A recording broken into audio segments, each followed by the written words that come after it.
Parashat Toldot, Yaakov et Esav.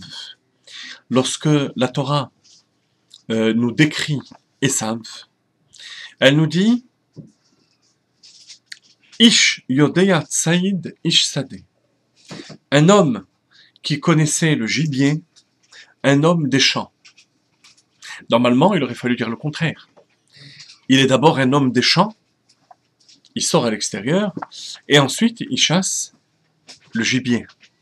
C'est ce qui va pousser Rashi à nous dire que Ish Yodea Tsaïd, un homme qui chasse le gibier, il faut voir ça sous forme d'une métaphore. Et je vous cite le Rashi, la tsond ou le ramot est aviv befiv. Il capturait son père par sa bouche, par sa parole. Veshoalo, il le questionnait. Abba, heach me'asrin et hamelach vet hateven. Père, comment prélève-t-on la dîme sur le sel, sur la paille? On sait très bien qu'on ne prélève pas de dîme sur le sel et la paille, mais uniquement sur les produits agricoles qui sont au moins comestibles par l'homme. Kassavou aviv shou medagdek be mitzvot, son père pensait qu'il était attentionné par rapport au mitzvot, qu'il était pointilleux sur le mitzvot.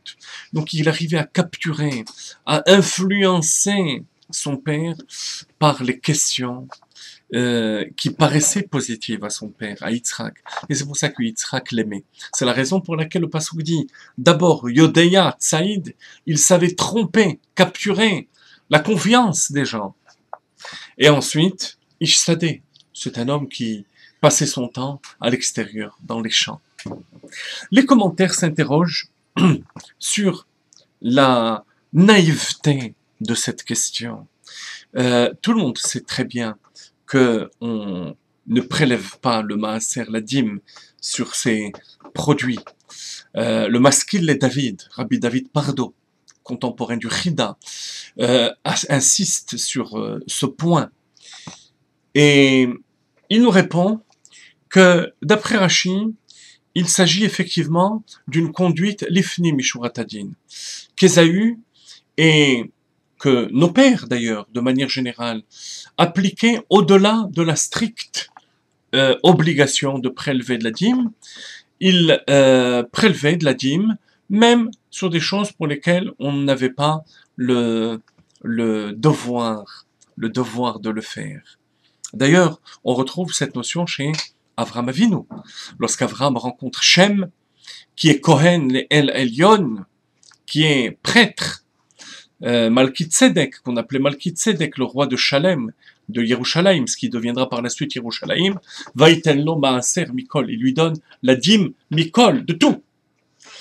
Et c'est la raison pour laquelle Ésaü demande simplement He'ach me'asrin et hamelach, comment est-ce qu'on prélève la dîme du sel et de la paille, bien que ce ne fût pas obligatoire à l'époque. Mais cette réponse peut paraître insuffisante, parce que Rashi nous dit bien He'ach me'asrin et hamelach, qu'Ésaü vient demander comment est-ce qu'on prélève? Sous-entendu qu'il s'agit d'une obligation, et je veux par rapport à cette obligation savoir de quelle manière. Et puis, la question de quelle manière, tout simplement, prenons la dîme.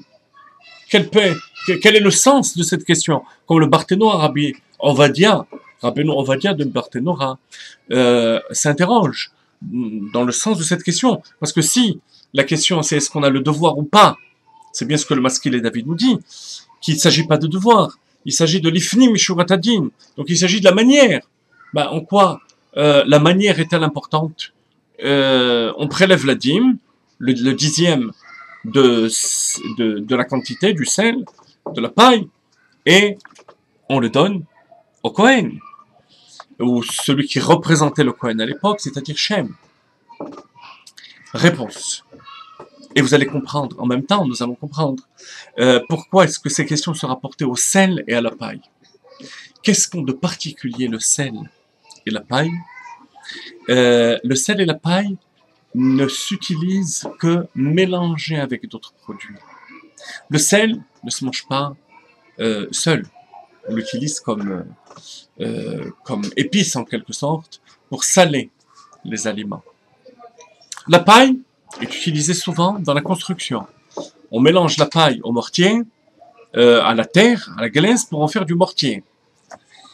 Et c'est la question, avec beaucoup de finesse, de Esav. Comment est-ce qu'on prélève la dîme?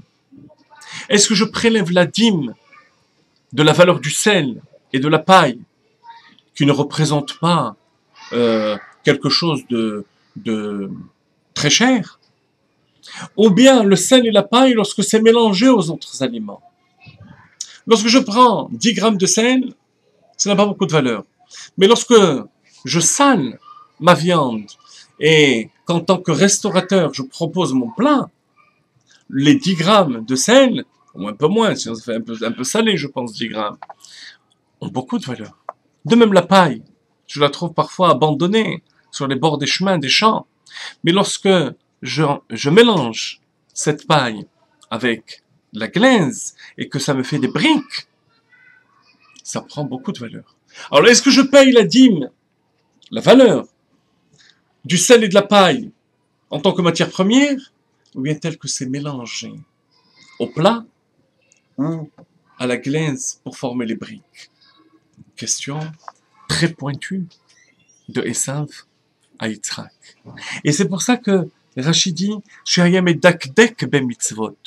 Non pas simplement qu'il faisait au-delà de ce qui était obligatoire. Dans ce cas-là, j'aurais dit Hayam et hader ben mitzvot. Mais Hayam et dakdek, il était pointilleux, il était from, très religieux. Et c'est pour ça qu'il plaisait à Yitzhak. Voilà le sens pshat, simple du passouk. La Chassidut explique qu'en fait, chez Esav, il ne s'agissait pas d'hypocrisie. Il y avait deux aspects dans sa personnalité. Il y avait une sorte de schizophrénie qui faisait que d'un côté, il était d'un niveau spirituel très haut. Et c'est ce côté qui faisait qu'il était médagdek des mitzvot, dans les mitzvot, qui posait des questions à son père, qui faisait que son père le prenait pour quelqu'un de grand.